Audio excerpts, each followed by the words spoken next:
Hello, I'm Somi Arian. I'm a tech philosopher and the founder of Impeak. My guest on today's podcast is Justin Aversano, one of the most loved and highly regarded photographers in Web3.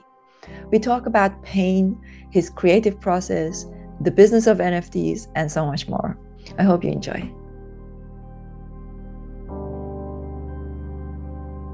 I was listening to some of your interviews and I've been watching what you're doing with your art for quite some time.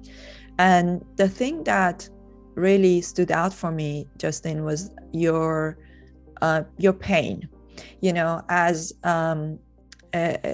somebody who is I come from a music background. I used to be in a death metal band, and I've always and I always used to think that even when you're building a business, it's still a kind of art. And I feel that any kind of creative work comes from pain.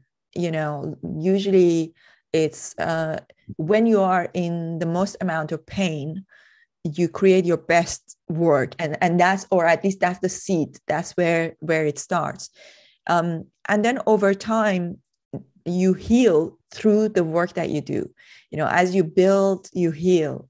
And if you don't mind, if you are open to it, I would love to talk a little bit about the pain that got you started, and then talk a little bit about this healing process. But what's always been most important and most interesting to me is that when an artist heals, when they gain success, when they heal through the work that they do, sometimes when that pain is gone, the magic in their work is also gone.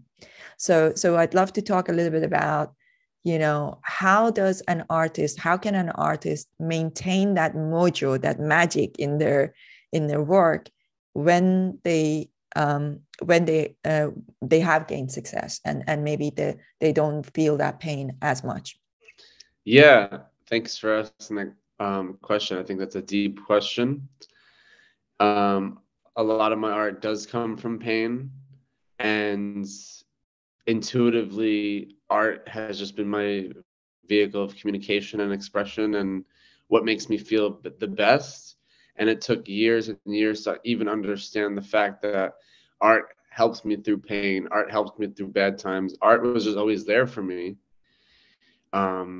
As art is just a reflection of yourself in the world around you. So for me, the pain just comes from life and family drama, family circumstances, losing a mother, losing a twin, my sister going through drug abuse, my brother going through drug abuse, my father being a workaholic and sometimes an alcoholic. So you growing up in all these different circumstances at a young age can really traumatize someone. And for me, I was always looking through the lens, and always my escape from that reality is creating my own reality and creating my own vision and world and universe, and seeing around me, and trying to build something that I can live with. And with me, I started with photography and also drawing a lot in school. I started drawing every day in school, in high school and middle school. I always drew, and then taking up the camera in early high school, around like 2008 or so, 2007, getting my first camera really opened me up to the world in a way where I could see beauty and not be nested in this pain that's surrounding me and bombarding me and infiltrating my life at such a young age. And you don't know what's going on with the people around you. You're seeing reactions. And for me, it's just a way for me to cope. To create is for me to cope with what's happening and to build a better understanding around life. So it helped me grow. It helped me grow my perceptions and my concepts using art and photography, and also reading a lot, getting ideas from reading, studying. I do think, though, pain is not necessarily the only inspiration. I see myself as I grow out of the pain, out of closure.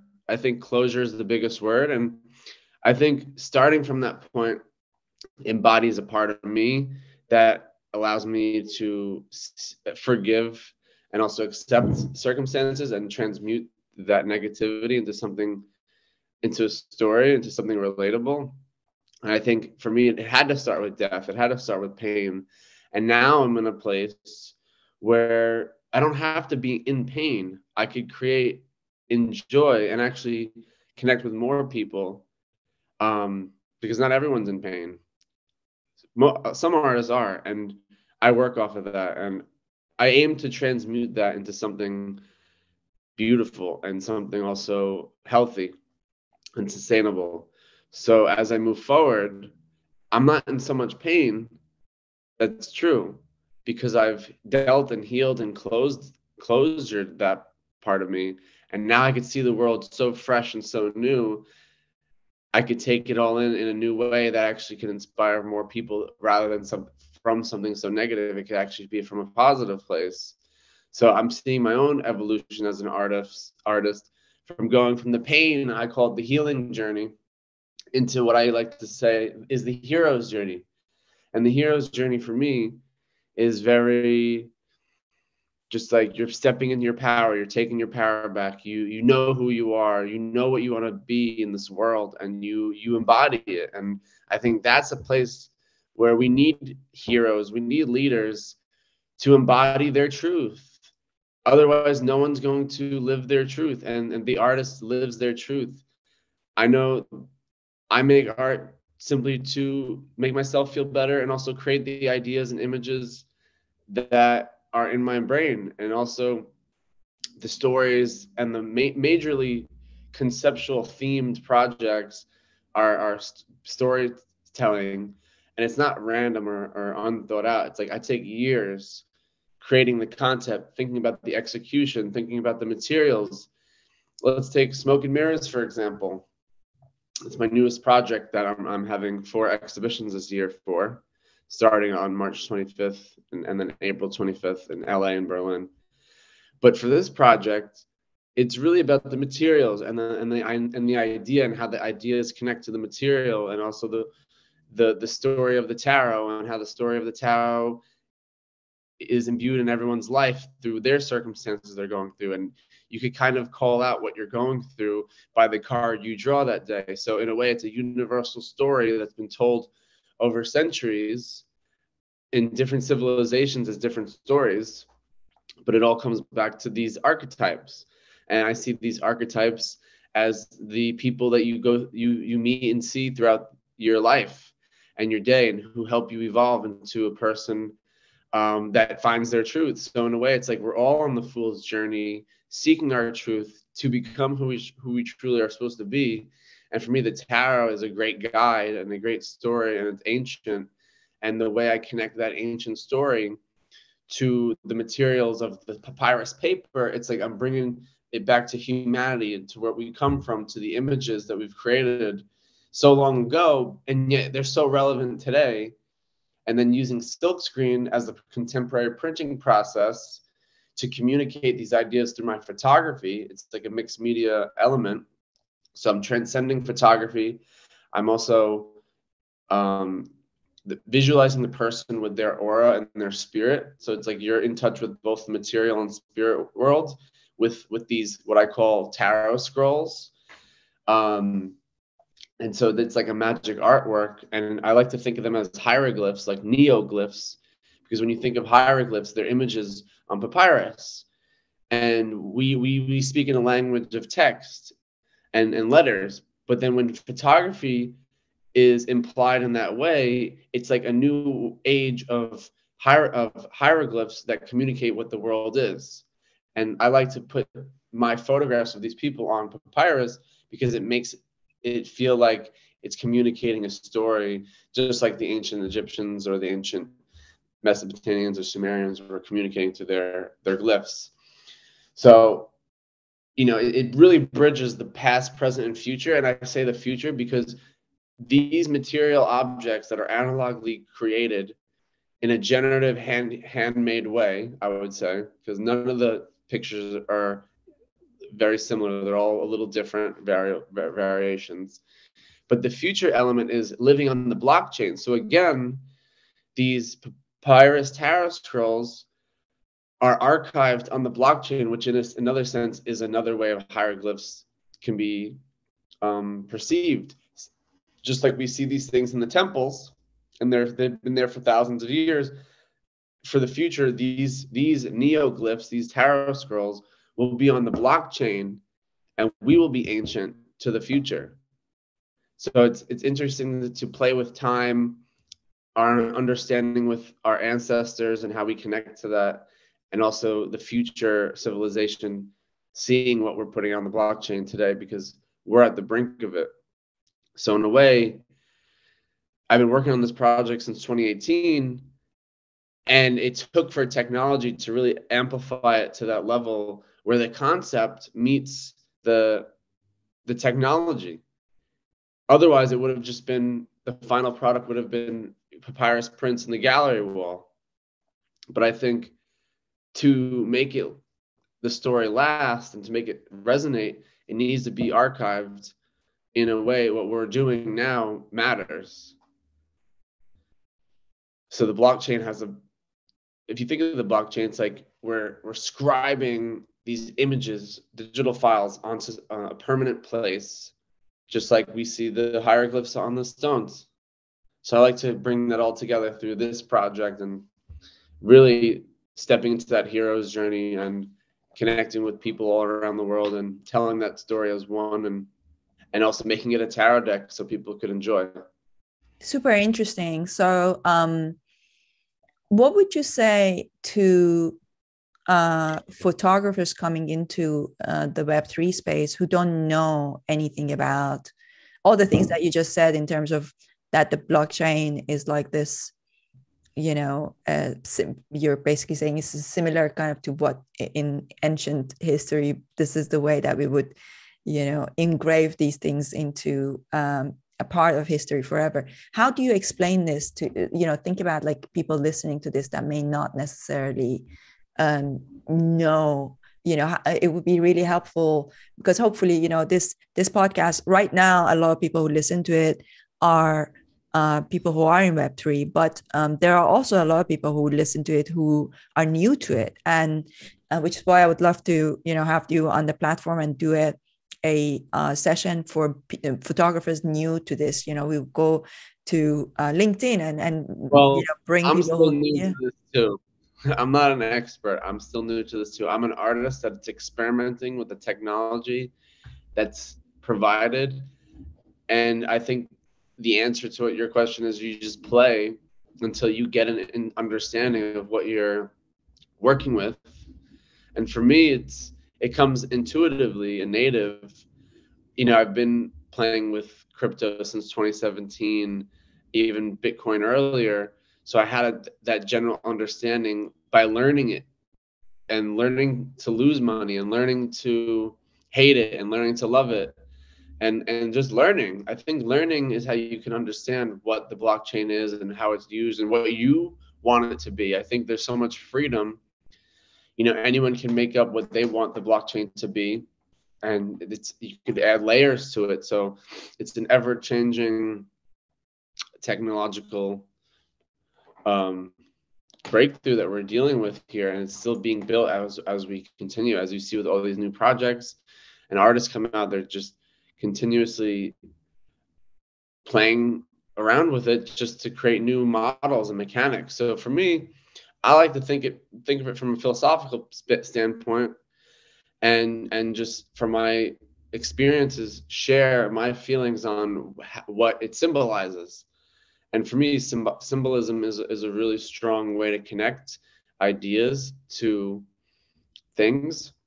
So for me, I like to think of the blockchain as a permanent archaeological site for the future. Mm-hmm. Yeah. It's always moving, and it's always being validated, and then it's there forever. No matter if anyone's servers or computers break, it's still there. And I think that's an interesting concept, coming from being a photographer who's lost dozens and hundreds and thousands of amazing images from hard drives that fail. So it's like as an artist who loves creating, and unfortunately, if there's a fire, if there's like a technological breakdown, it still exists, and it exists for the public to see. Similar to how you would think of Instagram, but it's more permanent. It's not like a centralized data storage. And I think that's the beauty of the blockchain, is that other people, validate what you're transcribing. Yeah, no, absolutely. So now let's talk a little bit about the community aspect of Web3. So as a photographer who, is focused on going out there, creating these incredible art, how do you balance that with with building a community, which seems like it's a core part of building in Web3? There's an expectation that you would be there for your community and that you would, work to make sure that the value of what they bought it stays or goes up or whatever, right? So I'd love to know, from a bit of a practical point of view, how do you manage that? What are your thoughts on this idea, this new, because the blockchain has opened up a whole new business model for artists, and we need to, speaking of business models, we need to talk about royalties and all that stuff, but we will come to that. But first things first, this expectation of community, what do you do about that? How do you manage that? I've always been involved in communities. I think it starts when I was younger. Chess clubs and debate clubs and skateboarding, and being a part of activities and finding communities and finding people that relate to you. I think for me, I've always been drawn to the art scene and make a lot of friends going to galleries and different artist studios. And I think naturally we gravitate to what we like, and the people, who like the same things are flourished there. I think in Web3, it's accelerated because everyone's online and it's easy to join a community through Discord or Twitters or going to live events. So really it's up to the artist or the master of the ceremony to really take care of their community, not just in a financial way, because that's conditional love. What the artist wants to create is telling their story that people can resonate with, that goes beyond a financial transaction. And I think it's important because in a lot of this NFT space, there are a lot of transactional relationships. And I want to encourage more authentic relationships and just connecting, and not only talking about the work and what it's selling for, but like how people are doing and their emotional state, and how the art can symbolize that meeting point for people to get together, not just talk about the art or the artist, but just come together as friends. And I think a good artist really brings more people together in that way. Yeah, that's right. So how much time do you dedicate to hanging out with your community? And how do you handle things like Discord, right? Do you actually go to Discord? Do you what level of I know that a lot of artists don't find it very easy to manage that with actually building their art. It's a balance. I think there's different seasons of what an artist is working on. Like when I'm working in the studio, I'm focused on 100% art making, and I do still spend like time on the Discord and connecting and Twitter, but I think you need to know and have a strategy on your time and your day, and self-care as well. So I was a little bit unhealthy and on the phone 18 hours a day all of 2021, and didn't take care of my physical self. And then all of 2022, I spent more time taking care of my physical self and well-being during the bear. So, you learn, and I've learned that you have to make time for everything, especially making the art is the most important. And then spending time with your community is also important too. So how do you balance that, and how do you not let one overtake the other? So for me, it was just naturally balancing it. Like when I'm not in the studio, I'm discording. When I'm not shooting, I'm on Twitter. When I am shooting or when I am in the studio, I'll spend less time in those places and share progress shots in the Discord, so people know I'm working. You don't want to make an unhealthy habit of just always being on your phone and scrolling your life away, and that's something I'm guilty of. So I'm really trying to set boundaries with myself to be more present and really foster more deeper relations with the already existing collectors. I think there's always this drive to, we need more collectors, but in actuality, you have enough, and it's just a matter of maintenance and caretaking for the people who are already there, and naturally it grows. And it's I'm still learning myself. Like I said, I'm not an expert. I'm just going off of experience, and I do fail and I do mess up, and you do your best because no one's perfect. So tell me this, how you've been pretty good at marketing yourself. I think that's something that not a lot of artists are good at. I think you've been very successful at doing that. And I see that in a very positive light. Like a lot of times people don't like that if you are good at building your brand, or in general, people don't, sometimes people don't like it, in especially in Web3.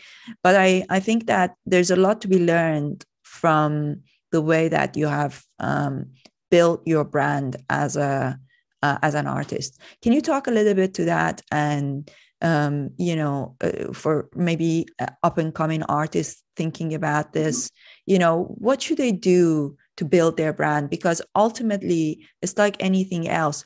And of course, I also want to definitely talk about AI, but it's like anything else. Like you can use all these tools and technologies to create beautiful imagery, but ultimately, it's about being able to build this brand around yourself as well, right? So talk a little bit about that. What can people do to do a better job at building their brand? I mean, I don't even know, but just I like to just say show up at every gallery show, at everything that matters to you and everyone that matters to you, or everyone that you want to get to know. Show up for them, and keep showing up, and just be there for the people that you want to connect with.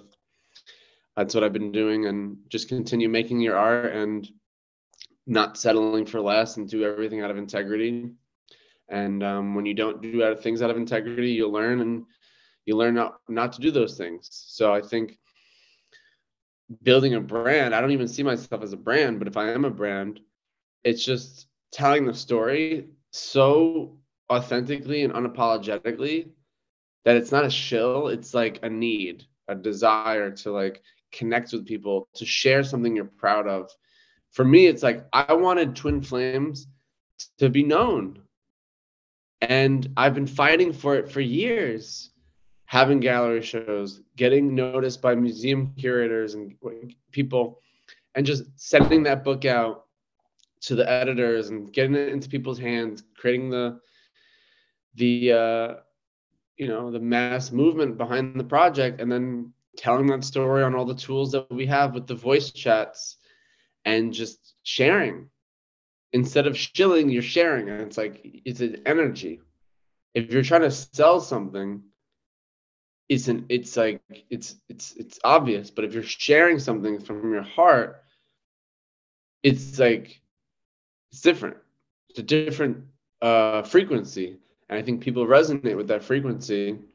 Even if you are selling something, it's more than that. It's showing yourself in your vulnerable state, and it's seeking that validation and acceptance, and you're putting yourself on the line and sacrificing your fears in order to achieve what you're trying to create. And I think for me, it was needing to tell the story of twin flames to people who are willing to listen, and finding success in that, and finding gratitude in all the people who support, and finally having that break of like, I finally broke through a wall here that I've been stuck behind in the art world, and now this world gives a fuck about me and this project, and like, that's my community. That's how you build the community. That's how you build your brand. You find the people who care, and most of the time it's not going to be the people who you want to care. It's just going to be people along the way that genuinely like what you're doing, and see how you do it and want to support. So to all my collectors out there, thank you for supporting me and pushing me, and being vulnerable and having the confidence to do those things. Very nice. Now, tell me a little bit about your use of technology. How do you feel about AI? It's a very contentious topic these days, especially if you're talking to artists. So how are we going to measure the value of human art when AI is becoming so good? And so talk a little bit about, how do you feel about it as an artist? I'm not an expert at all on AI or anything like this, but it doesn't hurt to try. It doesn't hurt to experiment and see what this process can create, even if it's creating a vision board or bringing language to life through imagery.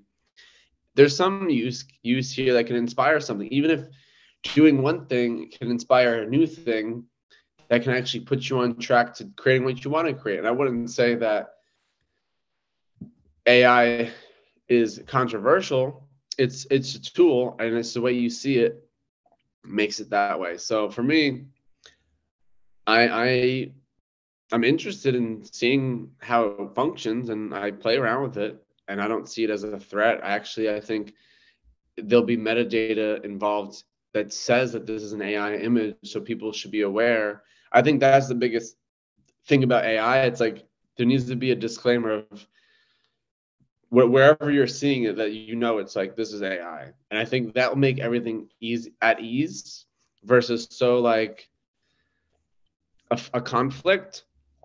And I think that just makes you want to appreciate human art more, because you're aware that if you start to see everything as AI, you're going to want to see what's human. And that might be even better for who's making human art or analog art. Like, I don't know. I'm just sharing my idea, but I think that information is extremely important to know. What you're looking at is AI, and that's in the metadata, and that's tagged, and it doesn't have to be a fight. It's just an acknowledgement. I like that. I like the idea of metadata, having a metadata that shows, let's say if you use AI tools, I'm pretty sure people will find ways to get around it. It's very hard to get it done in a way that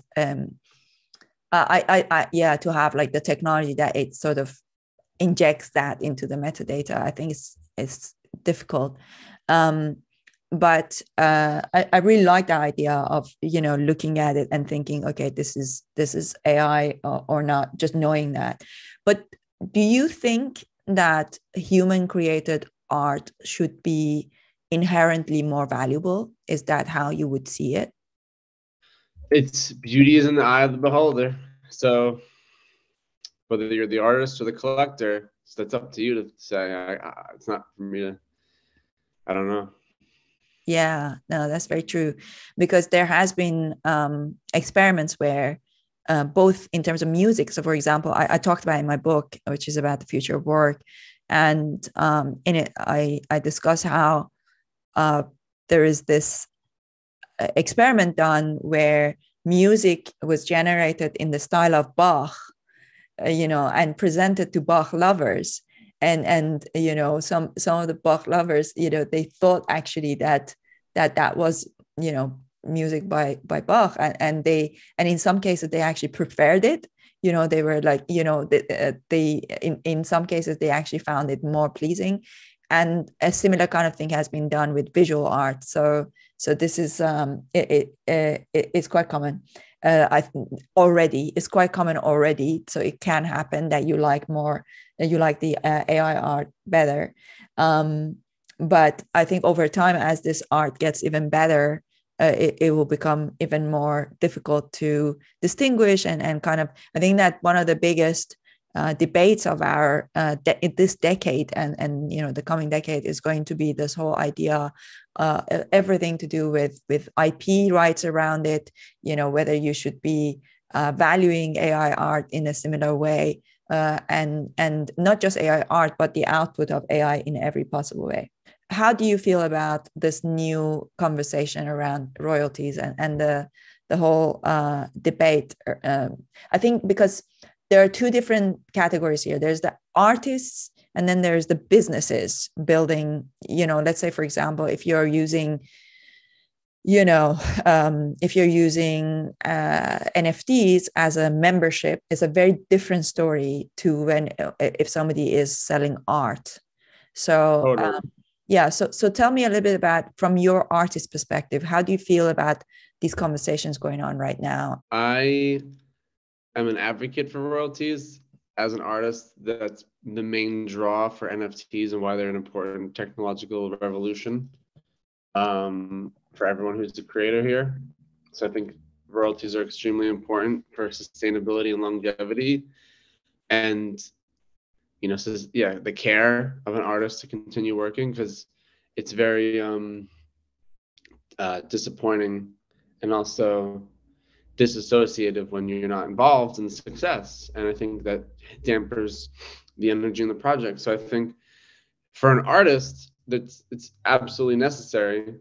For a brand, that's a different conversation. So I'm only going to speak on behalf of the artists. I think you see authors and musicians get royalties and have been for years. And when artists start getting royalties for their imagery, which are extremely influential and important, I think it's well deserved. Yeah, and also it means that it will sustain you so that you don't have to drop more art. Let's talk a little bit about this cadence, right? So like how often as an artist, how do you manage the cadence of your drops? How often you drop, and if there wasn't a royalty, would you have to have more drops? I think like the whole thing about royalties is that I had this conversation with Kevin Rose where he was like, that people are shooting themselves in the foot when they don't pay it. And the more I think about it, the more I'm like, there's a problem with this idea that royalty, if it's not enforceable, then it probably shouldn't be enforced. Like it needs to be enforceable. If it's not enforced, then some people are going to pay, some people are not going to pay, and there's always this debate about what's fair and what's unfair. Well, if you're buying the artist's work, I think it's fair to say that the artist makes the rules, and it's up to the collector to decide if they want to collect it or not. And so, yeah, that's a tough conversation, but I like royalties, and they've helped my life and many artists' lives. And that's a big reason why I don't like to drop so much stuff, because I like to focus on my projects and, take care of my collectors. So if there weren't royalties, there'd be a lot more art, because we'd have to rely on the primary sale, and that's it. So I think a big part of NFTs is the liquidity factor, and everyone wants to flip, art, and the artist doesn't need to have to suffer, because that art that sells for 0.5 ETH to 1 ETH to 10 ETH to 100 ETH, it's nice when the artist gets a part of that, and it makes the artist more inspired to do more of that. So, I like to not be in a scarcity mindset. I think that whole royalties situation came out of a scarcity mindset after the bull market cooled off. And it's just people are looking to penny pinch wherever they can, and not paying artists and or marketplace fees so people could get more profit is like, it's incomparable because the percents are so low. And how about if somebody sells at a loss? This is a conversation we were having, right? That if they especially if they sell at a very big loss, again, I guess it's slightly different if it's art or anything else. But yeah, would love to know your take on that. Well, if you're selling at a loss, then you're doing your best to recoup what you had spent. And it really depends on your relationship with the artist. But if it's a life-changing significant loss, then you got to take care of yourself and not face judgment or blame or shame, because people don't know what you're going through, and some people have to pay bills or buy food or diapers, and you need to take care of your immediate needs. And I think what we're doing here is like a luxury of having the time and ability to trade JPEGs with Ethereum isn't like accessible to a lot of people. So unless you create that wealth as an artist or a brand, it's not easy to break into. Okay, so let's talk the last thing. Let's talk a little bit about this. I wrote down something that you had said during the conversation in the beginning. You mentioned transcending photography. So tell me a little bit more about that. What does that mean to you? And then on the back of that, a little bit about where you're going. What you said about your new project. When can we expect to see that and all that stuff? But starting first, let's talk a little bit about what does it mean to be transcending photography. When I say transcending photography, I'm saying from my own point of view and how I evolved through the medium. I started with a Polaroid, which is like you press one button and spits out a photo, and there's no room for editing or developing. So like I start there, and then I move to film, shooting 4x5, and then you develop that in the darkroom, and then you make prints, and that's like standard photography, classic portrait photography, what you see as twin flames, and then taking it up to the next level. Mixed media photography, so shooting smoke and mirrors in black and white, and then printing black and white darkroom prints. So that's like the standard photography again, and then creating from the foundational image of those black and whites, creating silkscreen paintings with multi-layered dimensions of ink that the subject chooses. So, and then using papyrus, which is a non-conventional printing paper for what you would say photography. It's very delicate and difficult paper to use. It's an ancient paper and it's not easy to use and work with, but I like to work with it because it's so tangible, and it reminds me of my ancestors and ancient humanity and history, and connects me to that primal origin of what we come from. So I like using that paper, especially with this story of the esoteric and the mysticism of the tarot.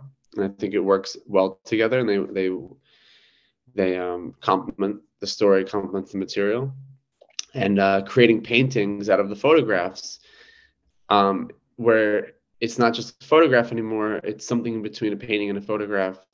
And that's what I mean by transcending the medium of photography. It's by using different printing processes, different tools, different ideas. And for me, the next level of transcending photography, my perspective of it, would be like doing Super 8 or tintype. So it's like, how am I evolving as an artist through the camera making ability? And when I say transcending the form of photography, it's how I'm evolving my practice.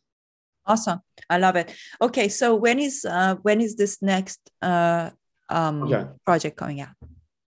So Smoke and Mirrors is actually online and live.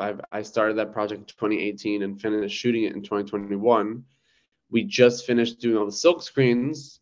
So if you go to OpenSea and you type in Smoke and Mirrors, you'll see the black and white originals, which I like to call them the autoglyphs of my collection, because there's only like 78 and they're black and white. And then there's 468 at this time tarot scrolls. and you can claim the physical scroll if it's still available. So a big part about these tarot scrolls is there's a physical element. So you hang the artwork in your home. And so I like to connect my NFTs with physicals and give you the best of both worlds. So you can claim a physical tarot scroll. If you look it up, there's also a link in the description of that collection.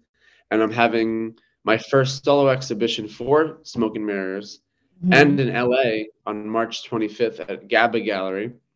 And we'll be doing a book launch, which is also a tarot book you could use every day for your practice.